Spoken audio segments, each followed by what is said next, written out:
I wasn't expecting much when Damien pulled me into that crowded house party.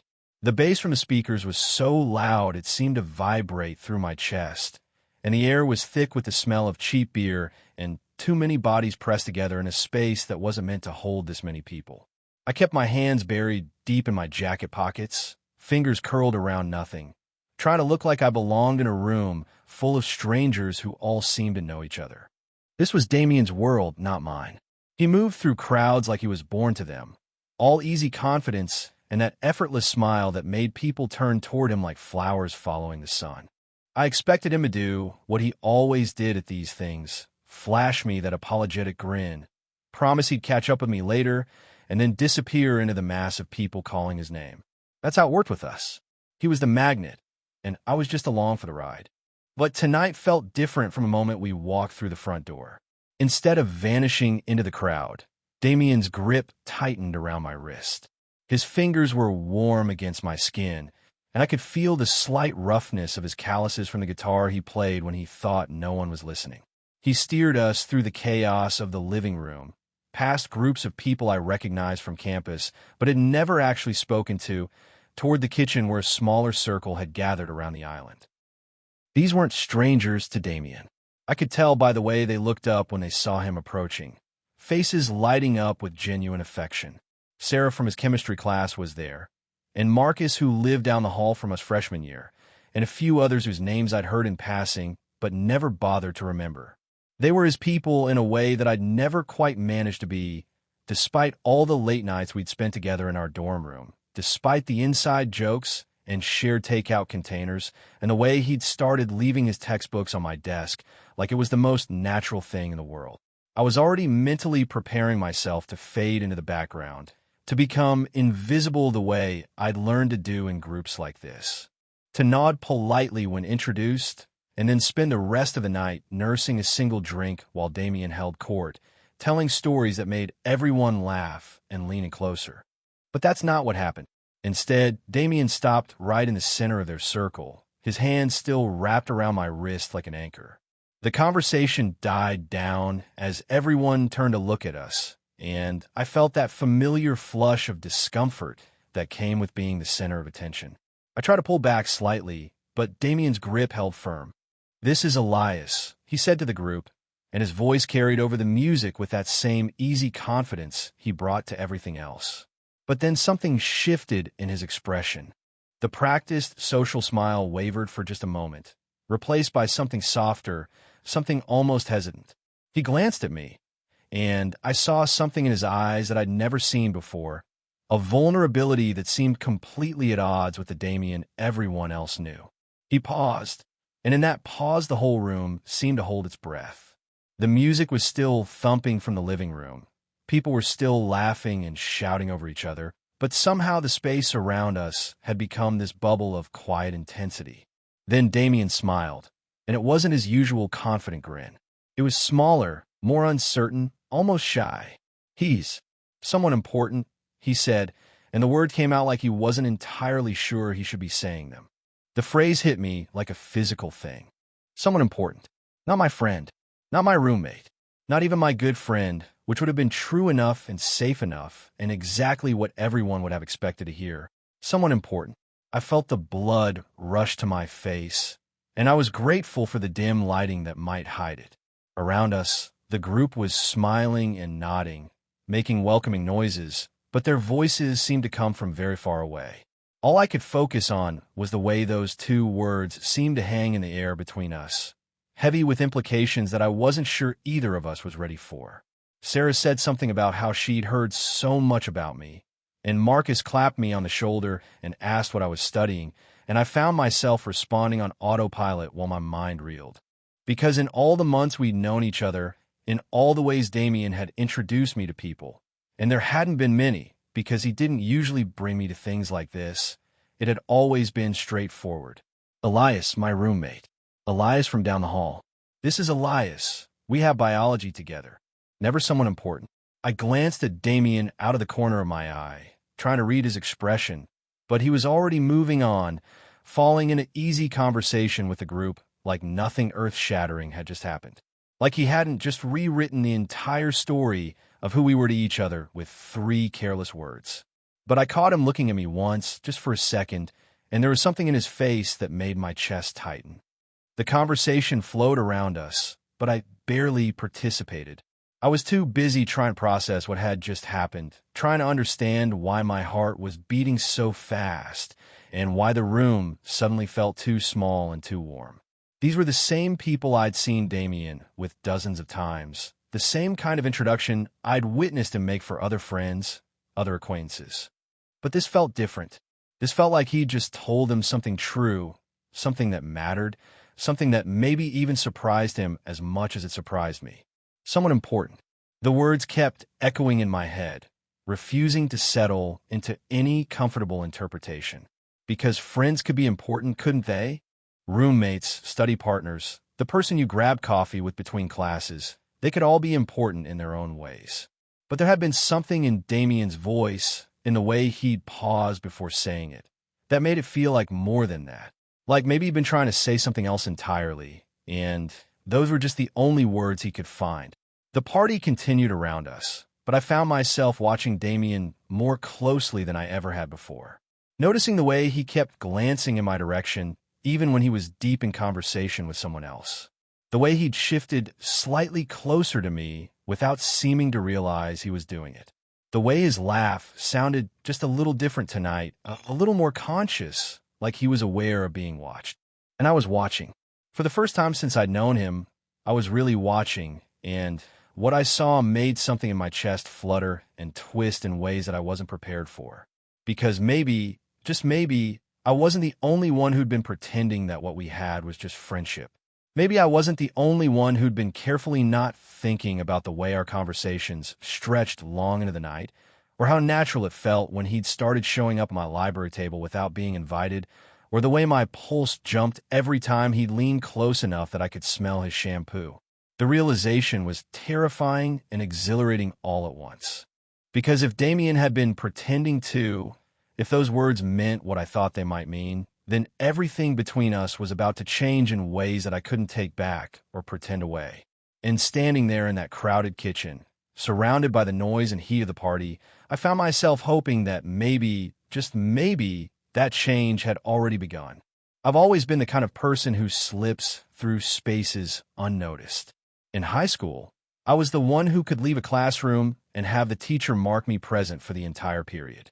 In college, I perfected the art of finding empty corners in crowded lecture halls, of walking through campus with my head down and my earbuds in, invisible to everyone except the few professors who knew me by the quality of my work rather than the sound of my voice. It wasn't shyness exactly. It was more like I existed on a different frequency than most people, operating in the spaces between their conversations, their laughter, their effortless social choreography. I prefer it that way. There was safety in being overlooked, comfort in knowing that I could observe without being observed, that I could slip away from any situation without leaving a noticeable absence. My world was built around quiet routines and solitary pleasures. Tuesday and Thursday afternoons at the campus library, where I'd claimed the same corner table by the tall windows that looked out onto the quad. Late nights in my dorm room with my sketchbook open on my desk, drawing the way other people wrote in journals, trying to capture moments and feelings that I couldn't quite put into words. Early morning walks to my 8 a.m. literature class, when the campus was still soft with sleep and I could pretend I was the only person awake in the entire world. I liked my life small and manageable. I liked knowing exactly what to expect from each day, liked the rhythm of classes and study sessions, and the part-time job at the campus bookstore where I could spend hours organizing shelves and helping the occasional student find their required reading without having to make small talk. Damien was everything I wasn't. Where I moved through the world like I was trying not to disturb it, he inhabited space like it had been waiting for him to arrive. He was sunlight and noise and magnetic energy that drew people into his orbit without any apparent effort on his part. His laugh was the kind that made other people want to laugh along, even when they hadn't heard the joke. His presence filled rooms in a way that mine never could, never would. People knew his name before they'd ever been introduced to him. They called it out across the dining hall, saved seats for him in lecture halls, invited him to parties that I only heard about secondhand. He had that rare gift of making everyone feel like they were his favorite person to talk to, like their conversation was the most interesting thing happening in his day. We shouldn't have worked as friends. On paper, we were completely incompatible. The introvert and the extrovert, the observer and the observed, the one who preferred books to people, and the one who treated every social interaction like a chance to make someone's day a little brighter. When the housing office assigned us as roommates freshman year, I'd looked at his Facebook profile and assumed we'd spend the year politely ignoring each other. But somehow, impossibly, we fit. It started small. Damien would come back from his evening classes and find me at my desk, surrounded by textbooks and notes, and instead of turning on the television or calling his friends, he'd ask what I was working on. Not in the dismissive way that people usually asked, like they were just being polite before changing the subject, but like he genuinely wanted to understand why I found 19th century literature compelling enough to spend my Friday nights analyzing. He'd listen when I explained the symbolism in a Hawthorne story, or the way Charlotte Bronte used weather to mirror her characters' emotional states. He'd ask questions that showed he was actually paying attention, that made me think about familiar texts in new ways. And gradually, I started asking him about his classes too, about the chemistry labs that kept him on campus until nearly midnight, about the music theory concepts that he'd practice on his guitar when he thought I was asleep. What started as neighborly politeness grew into something deeper.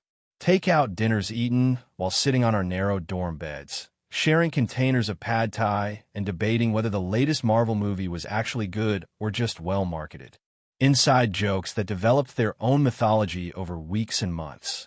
The way he'd started leaving his textbooks on my desk like it was the most natural thing in the world, and how I'd begun automatically buying 2 coffees when I made my morning run to the campus cafe.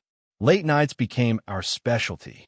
When the rest of the dorm had gone quiet and the campus settled into that peaceful hush that only existed after midnight, we'd talk about everything and nothing. Our families, our fears, the futures we were trying to build for ourselves. Books I thought he should read, songs he thought I should hear. The conversation would meander and loop back on itself, covering ground that we'd covered before, but somehow making it feel new each time. I told myself it was friendship, nothing more complicated than 2 people who'd been lucky enough to find each other in the chaos of college life. I told myself that the warmth I felt when he smiled at me across our cramped dorm room was just gratitude for his company. That the way my pulse quickened when he'd fall asleep during our late-night conversations, curled up on his narrow bed with a textbook still open on his chest, was just affection for a friend who worked too hard and slept too little. I told myself a lot of things that weren't quite true. But until tonight, until that moment in the crowded kitchen when his voice betrayed something that sounded suspiciously like tenderness, I'd managed to keep those thoughts buried beneath the safe, simple story of our friendship. Now, standing in this party full of his people who knew him in ways that I was only beginning to understand, I found myself questioning everything I thought I knew about us. About the nature of the connection that had grown between us so gradually that I'd barely noticed it happening. Somewhat important. The words refused to fade, refused to settle into any comfortable interpretation. And for the first time since I'd known him, I wondered if Damien had been telling himself stories too. After the introduction, Damien didn't let me drift back into my usual invisibility. Instead of disappearing into the crowd the way I'd expected, the way he always did at these things, he kept me close. Not obviously, not in any way that would draw attention, but in small gestures that I felt like electricity against my skin. His hand found the small of my back when we moved from the kitchen to the living room. Fingers splayed warm against my spine through the thin fabric of my shirt. Just for a moment, just long enough to guide me through a gap in the crowd, but the touch lingered even after his hand fell away. When someone handed him a red plastic cup filled with beer that tasted like it had been sitting out too long, he took a sip and then offered it to me without asking, like sharing drinks was something we'd always done. I caught him glancing at me over the rim of that cup when he thought I wasn't looking. Not the quick, checking in glances of a friend, making sure I wasn't miserable at a party I hadn't wanted to attend, but something slower, more deliberate. like he was seeing me differently than he had that morning when we'd shared coffee and complained about our respective professors over breakfast.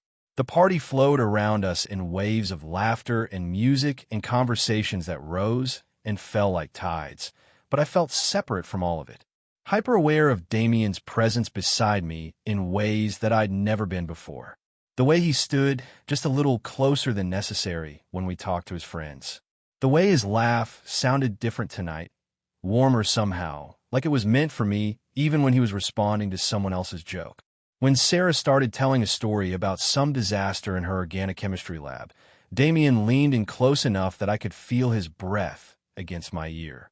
"She's been working on this project for weeks," he murmured, and I should have been listening to what he was saying, but all I could focus on was the way his voice sounded different when it was just for me. Lower, more intimate, like we were sharing a secret. I nodded like I understood what he was talking about, but really I was trying to process the fact that his shoulder was pressed against mine and he wasn't moving away. That when he laughed at something Marcus said, he turned toward me like he wanted to make sure I was laughing too. That every few minutes, his fingers would brush against mine when we both reached for the same bowl of pretzels, or when he'd gesture while talking and accidentally make contact. Each touch was brief, probably meaningless to anyone watching, but they accumulated like sparks until I felt like I was carrying some kind of live current under my skin. The strangest part was how natural it felt, how right it seemed to be standing this close to him, to be included in his conversations not as an afterthought, but as someone whose opinion mattered. His friends asked me questions about my classes, about the sketches I did in my spare time, about books I'd recommended to Damien that he'd apparently been talking about. They treated me like I belonged there, like I was part of Damien's world in ways that I'd never imagined I could be. But underneath the easy conversation and the warmth of being accepted, something else was building. A tension that had nothing to do with the crowded room, or the loud music, or the way the air grew thick with too many people breathing the same space. It was in the way Damien's eyes kept finding mine across conversations. In the way he'd pause mid-sentence sometimes, like he'd lost track of what he was saying, because he was looking at me instead. It was in the way I found myself watching the curve of his mouth when he spoke, noticing things I'd somehow missed in all those late-night conversations in our dorm room. The way his hair fell across his forehead when he leaned forward. The way his hands moved when he talked, expressive and graceful in ways that made me want to sketch them from memory. By the time we'd been at the party for 2 hours, the noise had become overwhelming. The music was too loud, the conversations too fragmented, the press of bodies too much for someone who was used to spending his evenings in library corners and quiet coffee shops. I was starting to feel that familiar urge to escape, to find somewhere smaller and quieter where I could breathe properly again. Damien must have noticed because he leaned close and said something about getting some air. He didn't ask if I wanted to come with him, just assumed I would, and somehow that assumption felt like another small revelation, like he'd stopped thinking of me as someone who might need to be convinced or cajoled into participating in his life. We pushed through the crowd toward the back door, and I felt the relief of cooler air against my face as we stepped out onto the small patio behind the house. There were a few other people out there, but they were clustered around a fire pit on the far side of the yard, their conversation a low murmur that blended with the muffled sound of music from inside. Damien stretched his arms above his head and let out a long breath. "Relax," he said, turning to look at me with that crooked smile I'd grown so familiar with over the months we'd lived together. "You're acting like I dragged you onto a stage." But I couldn't relax, because even out here in the cool night air, away from the chaos of the party, I could still feel the weight of those 2 words he'd spoken earlier. Someone important. They echoed in the space between us, refusing to fade into the background noise of a typical college party. It wasn't the kind of thing you said about just a friend. It wasn't casual or careless or meaningless. And suddenly, standing there under the porch light with Damien looking at me like he was waiting for something, I wondered if he'd meant for me to hear it exactly the way I had.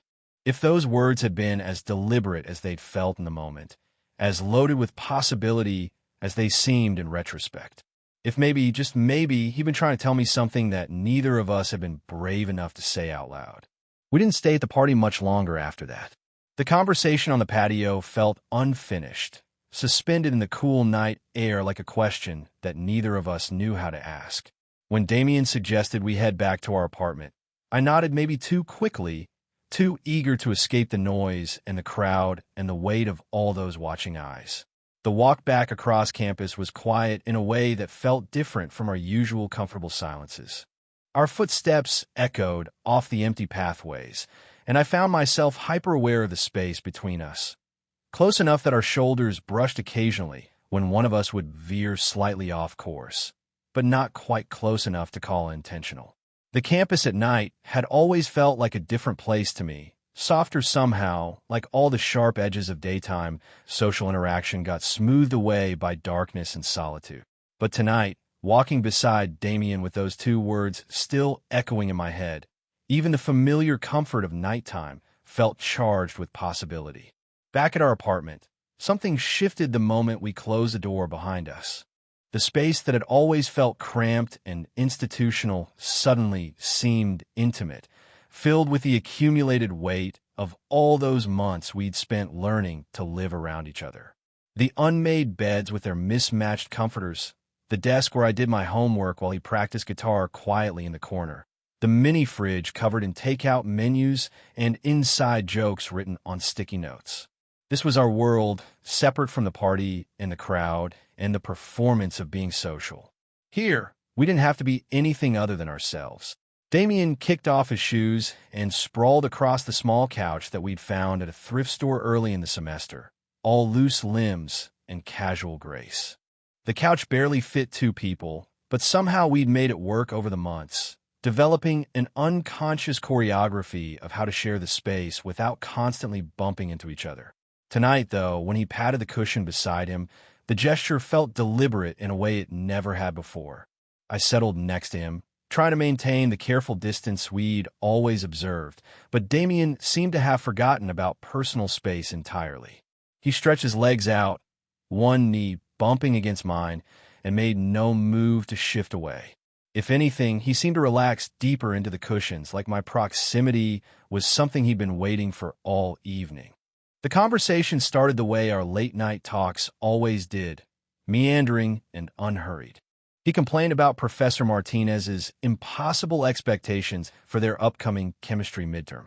I told him about the essay I was working on for my Victorian literature class, about how I'd been struggling to articulate something about the way Bronte used isolation as both punishment and sanctuary. But underneath the familiar rhythm of our back and forth, something else was happening. Our voices were softer than usual, more careful, like we were both aware that we were navigating new territory. When Damien laughed at something I said about my professor's obsession with symbolism, the sound was warmer, more intimate, meant only for me in the quiet of our shared space. He asked me about the party, whether I'd had fun, whether his friends had been welcoming enough. There was something almost anxious in the way he asked, like my answer mattered more than it should have for such a casual question. I told him yes, that Sarah and Marcus had been kind, that I'd enjoyed meeting people who were important to him. The word slipped out before I could stop it. Important. The same word he'd used to describe me, now reflected back at him with a weight that made us both go quiet for a moment. He looked at me then, really looked, and I saw something in his expression that I'd been catching glimpses of all evening, but had been too afraid to acknowledge. A softness, a vulnerability that was completely at odds with the confident, social Damien that everyone else knew. This was the Damien who existed only in our dorm room, in our late-night conversations, in the spaces between his public performances of charm and popularity. We talked about summer plans, about the internship he was hoping to get at a research lab downtown, about my idea to spend the break working at the local bookstore and maybe taking a creative writing class at the community college. Safe topics, future-focused, nothing that required us to examine too closely what was happening in the present moment. But I found myself watching him as we talked, really watching in a way that I'd trained myself not to do. The way his hands moved when he described the lab work he wanted to do, graceful and precise. The way his hair fell across his forehead when he leaned forward, and how he'd push it back absently without seeming to realize he was doing it. The way his voice got softer when he talked about things that mattered to him, like he was sharing secrets. And I began to see our months of friendship differently, like I was looking at a familiar photograph from a new angle. All those evenings when he'd chosen to stay in our room instead of going out with his other friends. The way he'd started automatically including me in his weekend plans, never asking if I want to come along because he'd stopped imagining that I might say no. The comfortable silences that had developed between us, the inside jokes, the way we'd learned to read each other's moods and energy levels. I'd always told myself it was circumstantial, the natural result of two people learning to share space.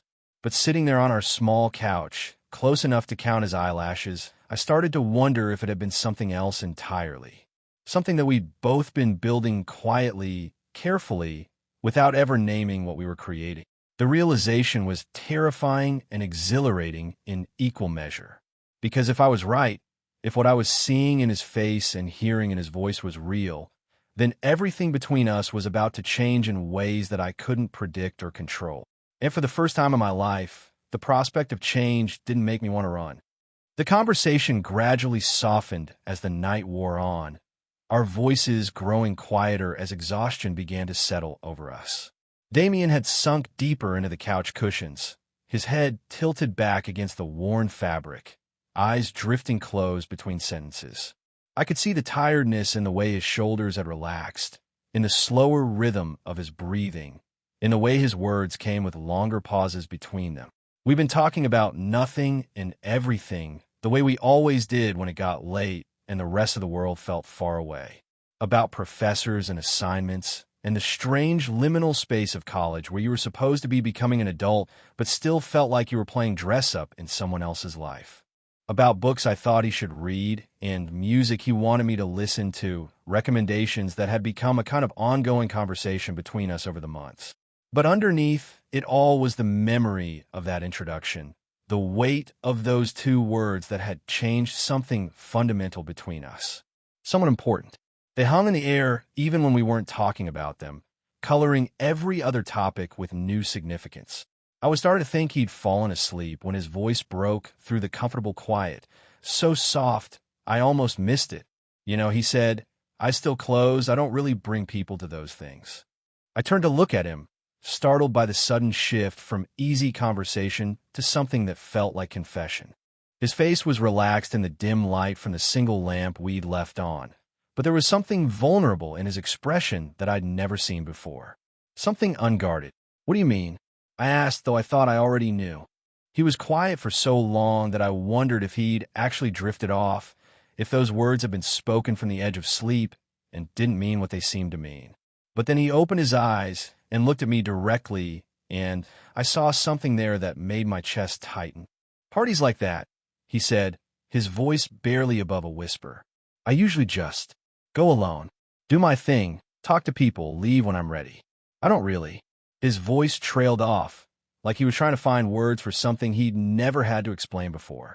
I waited, afraid that if I spoke I might break whatever spell was allowing him to be this honest with me. "Just you," he said finally, and the words came out like they'd been pulled from somewhere deep inside him.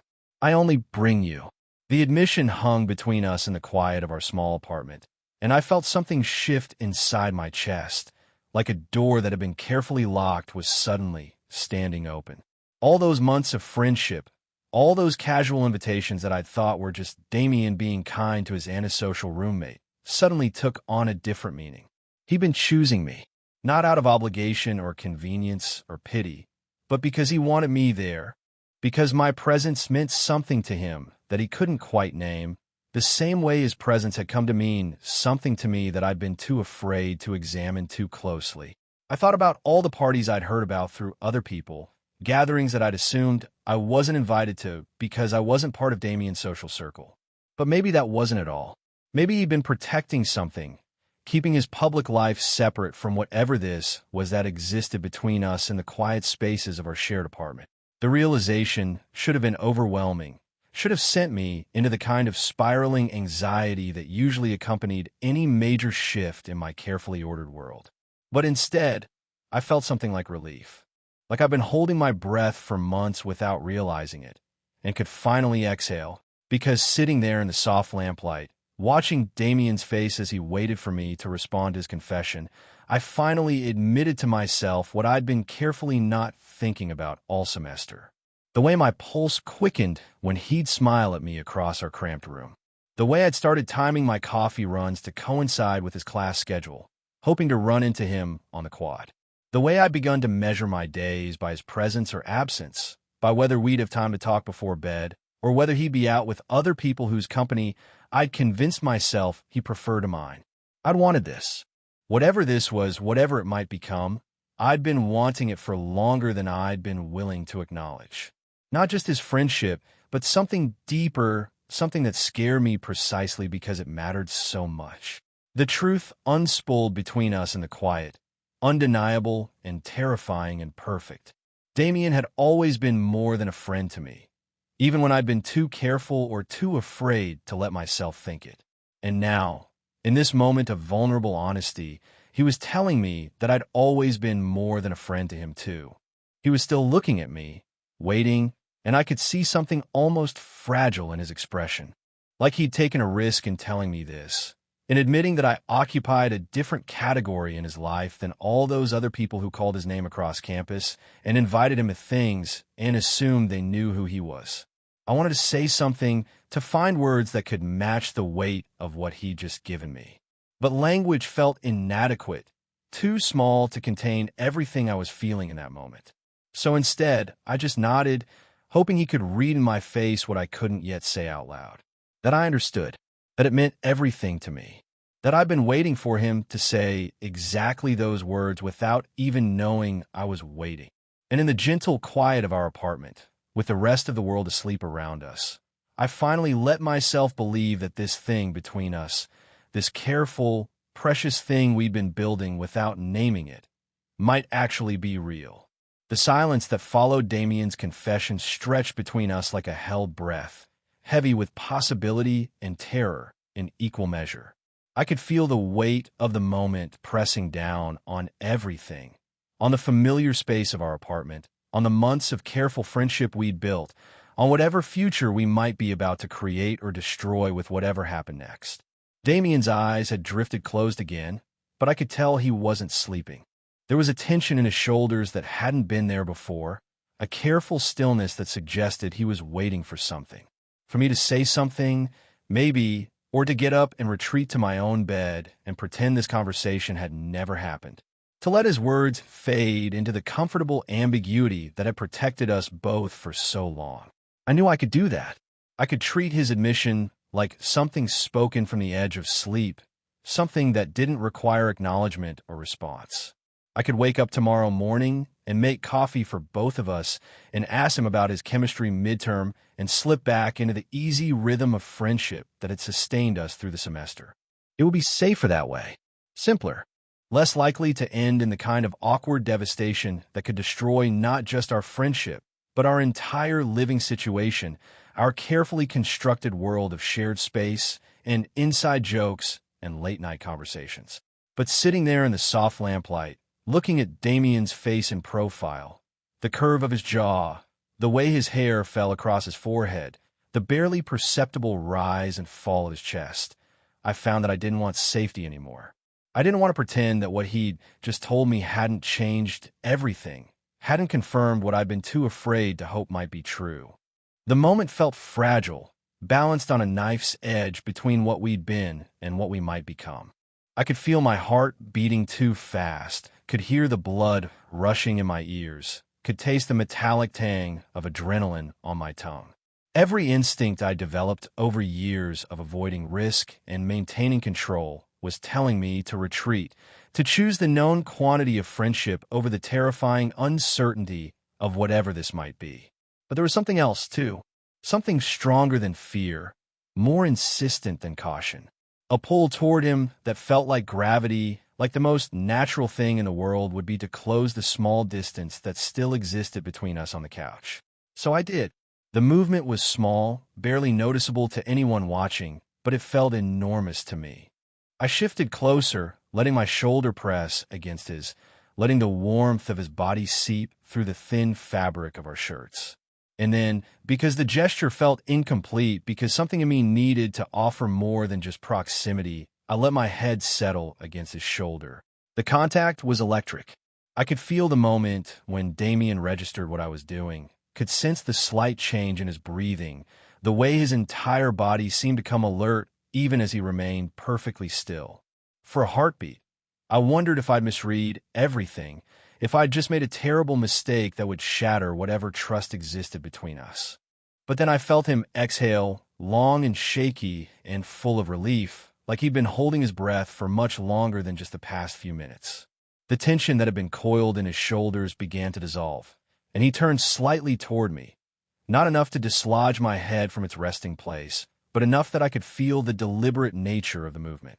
His arm came up slowly, carefully, like he was afraid I might startle and pull away, and settled around my shoulders with a weight that felt both new and familiar, like something we'd been building toward without realizing it, like the logical conclusion to all those months of learning to exist in each other's space. We didn't speak. There didn't seem to be words for what was happening, for the way the air between us had changed, for the way this simple touch felt like the answer to a question I hadn't known I was asking. His hand rested on my arm, thumb tracing small, absent circles against my sleeve, and I found myself focusing on that tiny point of contact like it was the center of the universe. I could feel the warmth of him all along my side, could smell the familiar scent of his shampoo mixed with the faint cologne he'd put on for the party. Everything about him was known and unknown at the same time. The friend I'd lived with for months transformed into something new by this shift in context, this crossing of a line we'd never acknowledged existed. The apartment was so quiet I could hear the hum of the refrigerator from the kitchen, the distant sound of someone's television through the thin walls, the soft whisper of our breathing synchronized in the lamplight. But all of that felt far away, secondary to the fundamental change happening in the small space of our couch, in the careful way we were learning to touch each other without pretense or excuse. This was the choice, I realized. Not in words or grand gestures or dramatic declarations, but in this quiet moment of allowing closeness, of refusing to retreat, of letting our bodies say what our voices hadn't quite been able to manage yet. Damien's fingers tightened slightly on my arm, not possessive but reassuring, like he was afraid I might change my mind and pull away. But I wasn't going anywhere. For the first time in my life, I was exactly where I wanted to be, and the thought of moving, of breaking this spell we'd somehow cast around ourselves, was unthinkable. The choice was made in silence, in nearness, in the refusal to retreat from whatever truth we were finally brave enough to acknowledge. And in that making, everything between us became something new. Time moved differently after that. Minutes stretched and compressed, marked not by the digital clock on Damien's desk, but by the rhythm of our breathing, by the gradual way we settled more completely into each other's warmth. What had started as a tentative gesture, my head on his shoulder, his arm around me, evolved into something deeper, more natural, as if our bodies were finally allowed to express what our voices had been circling around for months. I felt Damien's chin come to rest gently on the top of my head, his breathing slow and steady in a way that suggested he wasn't fighting this anymore, wasn't analyzing or questioning what was happening between us. His hand had stilled on my arm, no longer tracing those careful circles, but simply holding, his thumb pressed against my sleeve like an anchor. The apartment around us had settled into that particular quiet that only existed in the deep hours of the night. No footsteps in the hallway, no doors closing, no distant music from neighboring rooms. Just the soft, mechanical hum of the building's infrastructure and the occasional whisper of wind against our single window. It felt like we existed in a pocket outside of normal time, suspended in a moment that belonged entirely to us. I should have been thinking about what this meant, about what would happen tomorrow when we had to navigate this new territory in the harsh light of day, about how we would explain this shift to ourselves, let alone to anyone else who might notice the way we looked at each other across the dining hall or walked a little closer together on the way to class. But those practical considerations felt impossibly distant irrelevant to the simple reality of being held by someone who had just told me I was important to him in ways that had nothing to do with convenience or circumstance. Instead, I found myself memorizing the details of this moment. The way Damien's sweater was soft against my cheek, worn thin in places from too many trips through the dorm's industrial washing machines. The steady sound of his heartbeat, slightly faster than it should have been for someone who was supposed to be falling asleep. The weight of his arm across my shoulders, substantial enough to feel real, but light enough that I could have moved away if I'd wanted to. But I didn't want to move away. I wanted to stay exactly where I was, learning the topology of this new closeness, understanding how our bodies fit together when we stopped maintaining the careful distances that friendship required. Damien shifted slightly, adjusting his position on the narrow couch, and I felt rather than heard the small sound he made.